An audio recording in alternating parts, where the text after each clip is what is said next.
Ready? Steady.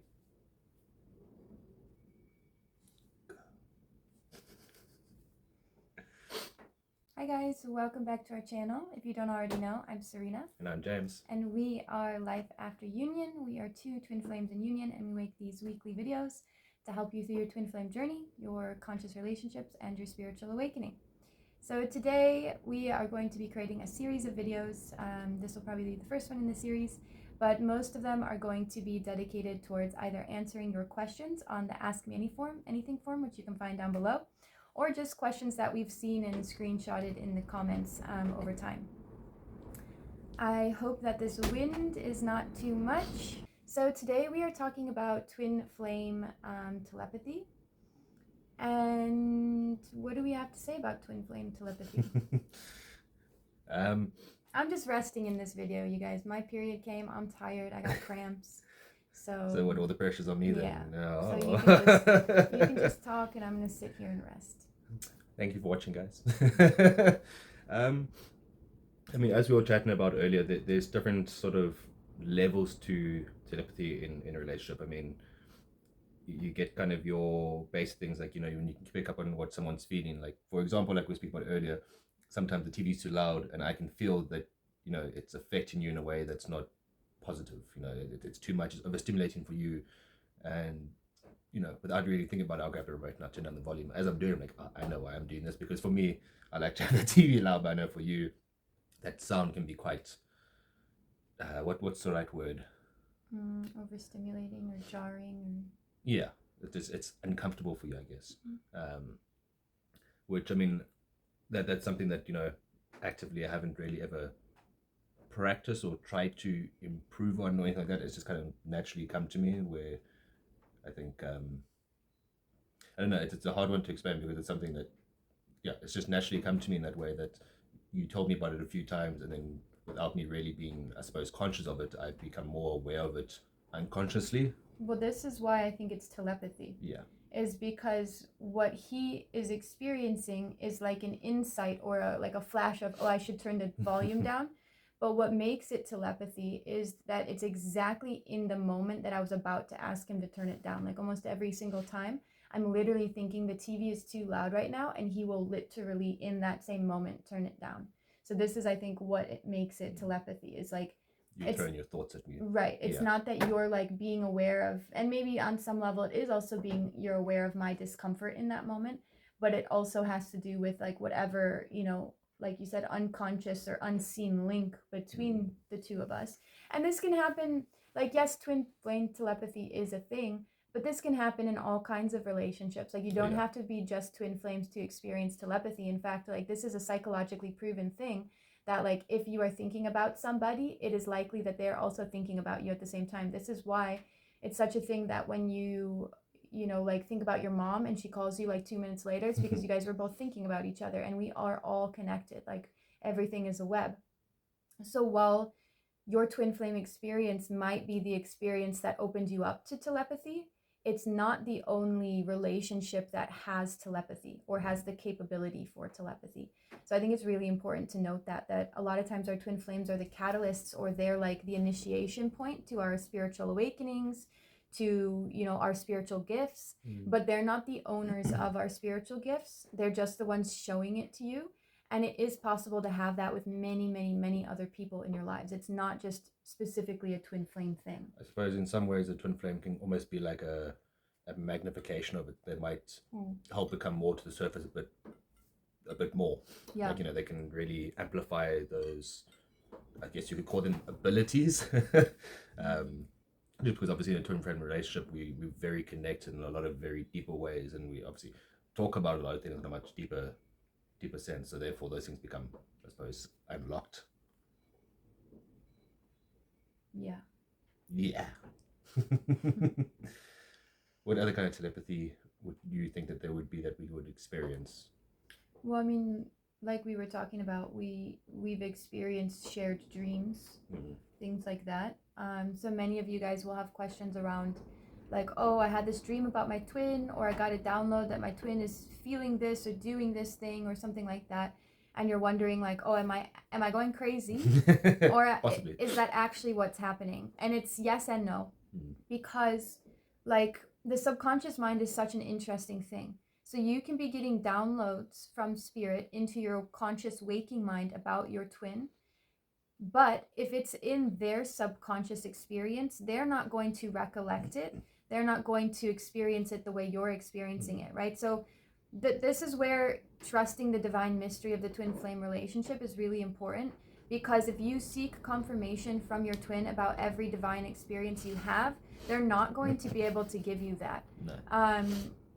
Because like I said, the subconscious mind is so vast, and there's things that we may experience that our twin might also experience, but due to human language, cultural differences, past life experiences, childhood wounds, we would verbalize them or perceive them differently. So if I said, oh, I had this bless you. Excuse me. If I said, oh, I had this experience and I felt that you had the same experience, he would likely say no. Yeah. He would be like, no, actually, this is what I was experiencing. And that would make me really frustrated, because I would be like, no, I know that this is what you're experiencing because that's how I perceive it. And then it makes me frustrated because I'm like, that's not what I'm feeling. Right. And it's because he has, as a one soul, we have the same experiences, but as two different human physical bodies with two different memories and two different life experiences, we perceive and process things very, very, very differently. And I think sometimes this is where the confusion can come in with twin flame telepathy,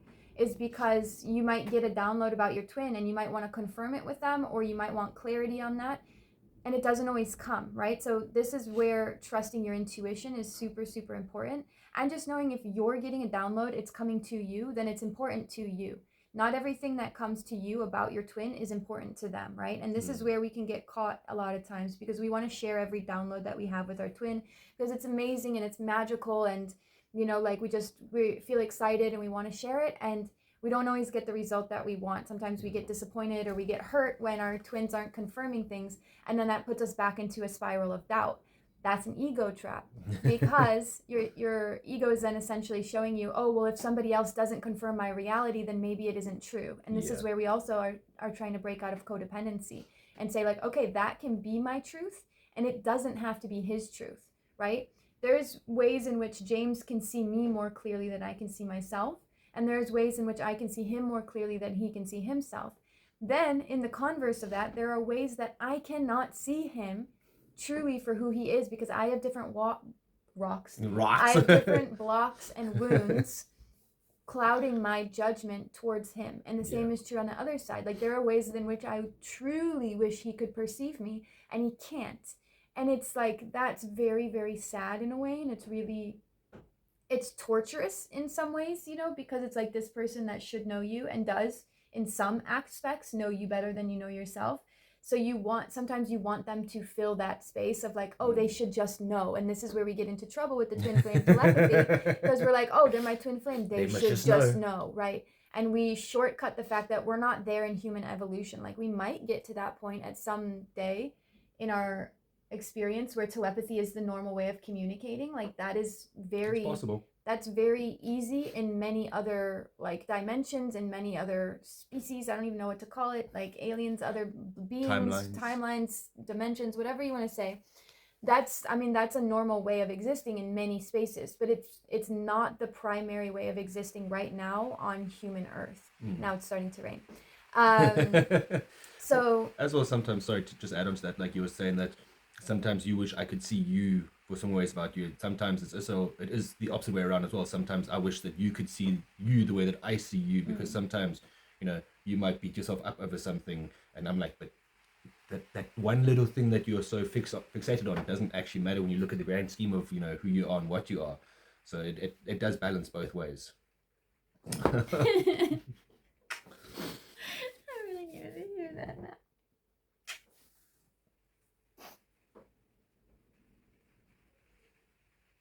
I'm glad I shared it. I feel silly. But that's part of it though. Sometimes it is really silly that we get caught up so much in these things instead of just actually, you know, stop trying to overcomplicate things and actually simplify it again and actually see like, okay, well, what is this person seeing you? why they see me this way, why am I not seeing myself in this way.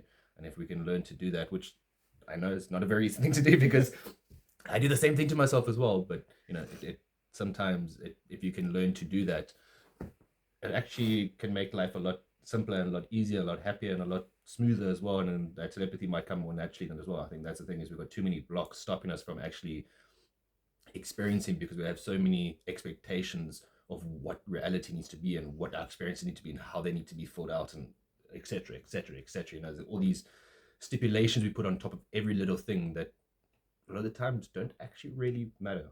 Yeah. My baby. Yeah, I think that's true.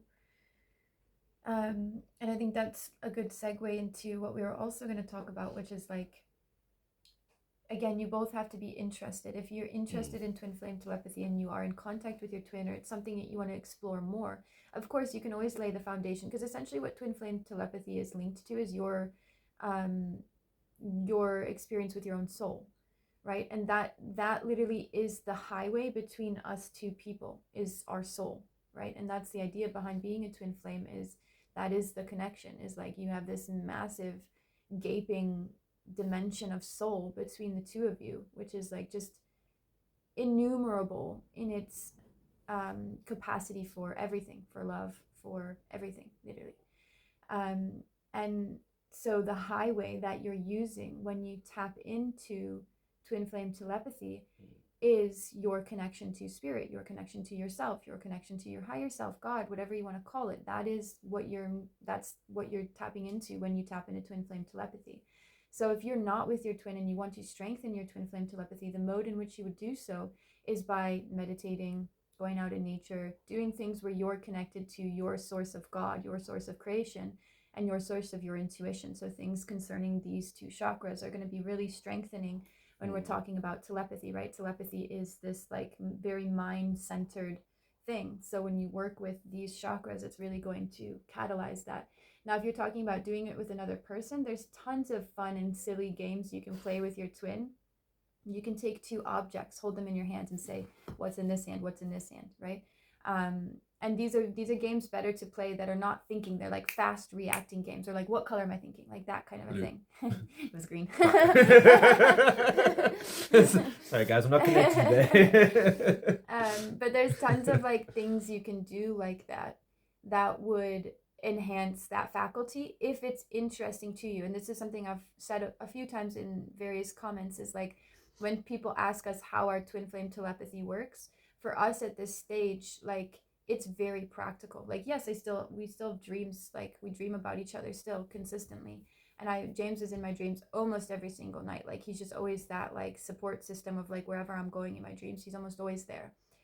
But I also have like 5 to 6 dreams a night, so that I usually somewhat remember. So like 5 to 6 a year. Yeah. I do a lot of work in dream space, and so that's another way you can strengthen your telepathy, is like writing down your dreams, like decoding them for yourself, like all of these types of things. There's so much you can do. I can't remember what I was going to say before that. But yeah, practicing it. Obviously, your twin has to be wanting to also do the same thing. So you can either practice it on your own if that's something you want to enhance. If it's something you want to do with your twin, you have to make sure that they're on the same page, right? And that they have the free will to say, yeah, I'm interested in that, or no, I'm not really interested in that. And that's okay. It can be frustrating, again, like I had said to you on both sides. Yeah, I had said to you the other day, like, I wish you're more interested in like the health things that I'm interested in, and then I realized, like, oh, that's why I created a community of twin flames, is because those are like people that I have so much energy and passion for spirituality and health and wellness and stuff like that I can't pour it all into him, because he would be exhausted by it. And it's not what he finds energizing, it's what I find energizing and exciting. And we have to, as twin flames and as humans trying to have healthy relationships, we have to find other outsources and not expect one person to fill all of our wants, needs, and desires, because that's just unrealistic. It's very unrealistic. Even on the twin flame journey, when your twin flame is everything you want and more and less and this and that, it's like, it's an all-encompassing journey, of course, but it's also human. It's both. And we have to acknowledge that it is both, and that's two different parts of the journey. There's times where this is really not going to resonate with some of you, because some of you are in that place where you need to be in the 5D, you need to be in spirit, you need to be in the unconditional place, and that's where you need to be, and that's beautiful. And be there and watch this video at another time or something, or just don't resonate with it and don't take it with you. That's fine too. But then there's a time and a place where you do kind of, I don't want to say come back to earth, because it's not like it's one or the other, and you can't really separate the two. They're one and the same. But there's a time where you become embodied, maybe in the wisdom, and you are now speaking and walking it rather than just meditating it or rather than just praying it. Like, you become it. And that's a very different experience, and it's really the honoring of the human experience. You're not saying 5D is more important than 3D. You're not saying like spirit is more important than physical. You're saying like they are the same, and we honor both. And we know when to, again, it's a conscious choice. You know when to employ one or the other. But that was quite a long sidebar, I think. Yeah, but as well, I think a good part of that, like what you were saying earlier, is like, you can practice things by meditating and do things like that, which, if I think of the two of us, for you to practice things, meditation, and that really works super well for you. For me, it's more about, going and doing something where my mind can be free, whether it's, doing my carpentry or go for and surf or playing golf or football or just hanging out with friends and talking. That, for me, that's my area where I'm able to, connect with that on a much deeper level. If I just sit and meditate, my brain goes in 6 million other different directions that I don't actually get there, which obviously in its own right is really important for me during that process. But you need to know how you can best do these things for yourself and what makes you feel comfortable, and allows you kind of just to, let your brain be, and let your body and your spirit just be exactly where it needs to be in that moment. Bringing presence, I think, is what you're speaking on. Because I think too many people put so much pressure on, like, if I'm going to practice, I need to meditate, I need to sit down, I need to be in a quiet space, I need to be this and I need to be that.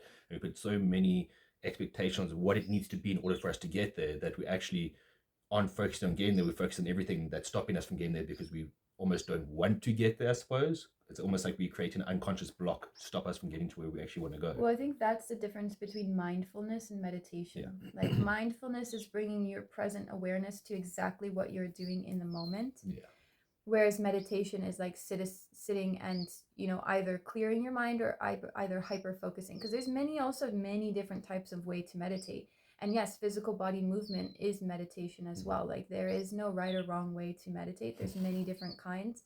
And like James is saying, it's about finding your pathway there, because everyone's pathway is going to be different. And that's the point, is it's all roads lead to Rome, right? Like, there's infinite ways to get to God. In every moment, God is available to you. Spirit source is available to you.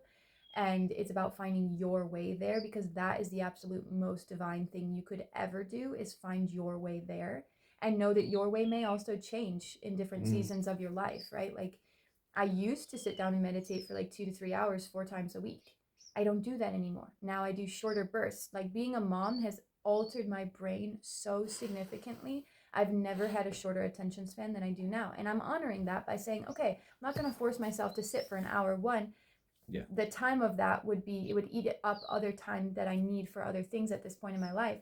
But two, it's not healthy for my brain at this time. What's healthy for my brain at this time is short, frequent stints of checking in with myself and meditating and breathing and stretching and doing a lot of other meditative or mindful type activities. So find your own way there. And that's the absolute most divine thing you could ever do, is find your pathway to God.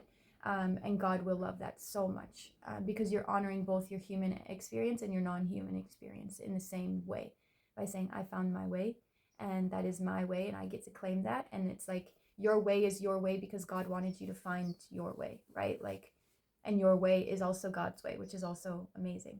So there's so much beauty, I think, in listening to your inner self and listening to what you need and what your body needs and what your body's asking for, and how to find your pathway there. Twin flame telepathy, I think, just to wrap it up, it looks so different for so many twin flames. For some of you, it's super, and this depends on your constitution. For some of you, it's super cosmic, it's super like angelic. For some of you, it's super ethereal. For some of you, it's very like, what am I thinking of? The geometric, like, what is that? What's geometry? What's the geometric stuff?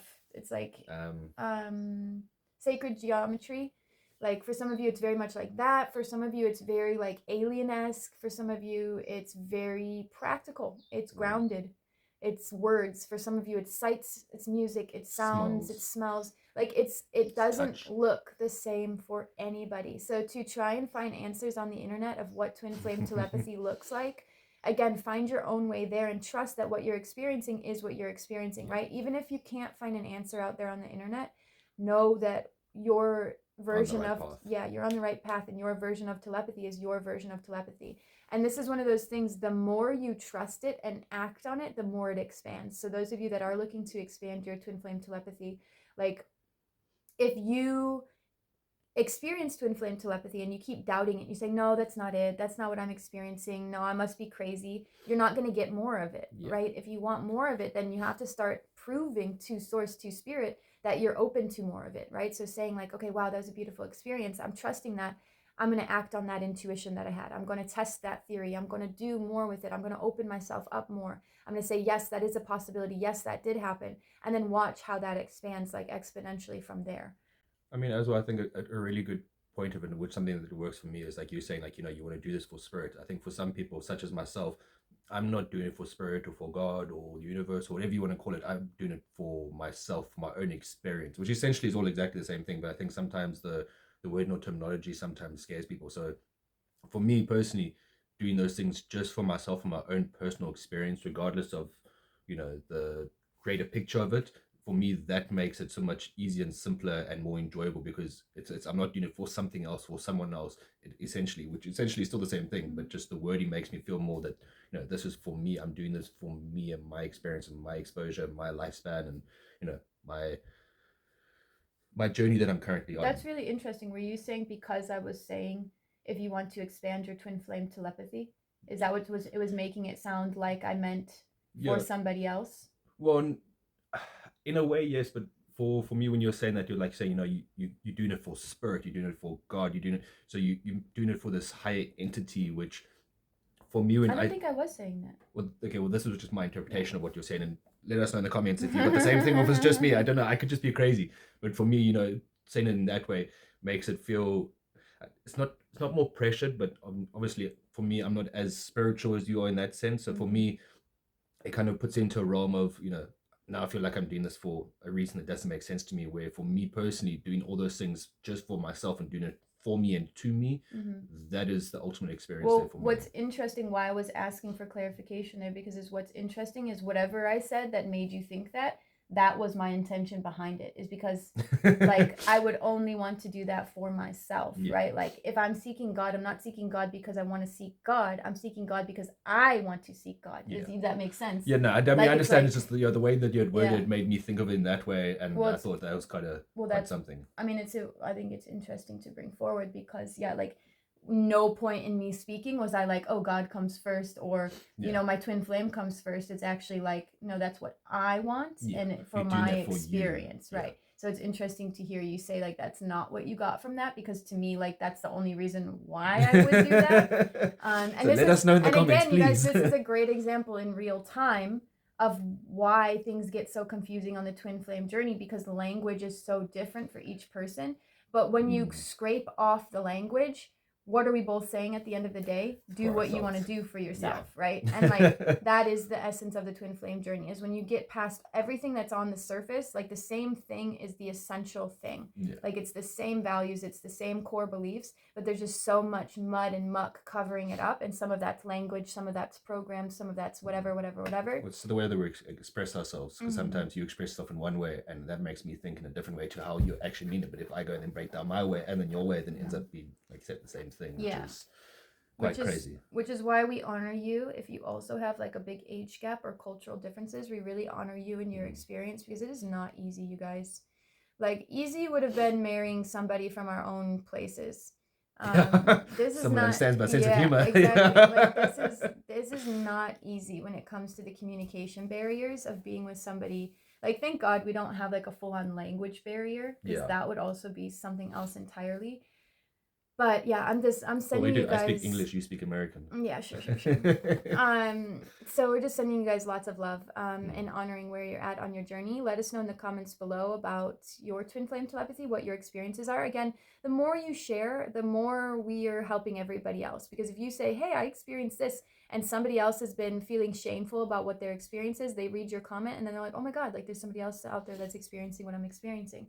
So that's always the aim for our videos, is just to talk about things and get it out there so that none of us feel ashamed, alone, that kind of stuff, and that we are able to work through it all together. So let us know in the comments below what your twin flame telepathy experiences have been, how you've perceived them, if you have contact with your twin around it, if you both have experienced it, whatever you want to share, please share it. If you have questions, please put it in our Ask Me Anything form. If you're looking to join a beautiful, supportive community, the link is down below. No pressure to join, but we're doing some very special things in 2026. So if you'd like to come be a part of our community, please join. And then, yeah, I think coming up here, I'm going to have Aligned Leader Academy, which is for those of you twin flames that are feeling the calling to pursue your soul aligned business journey. I know so many of you I've already spoken to have been feeling the calling for 2026. So this is why I think Spirit is also pushing me in this direction. It's like I've built this beautiful community of twin flames, and now it's time for you guys to start putting your voice into the world and doing what you need to do in that space. So I'm super excited to be leading Aligned Leader Academy. And that will be likely in February 2026. So you can find the form down below if you'd like to apply to join our intimate group experience. And we will see you in the next video. Thank you so much for being here today. Bye.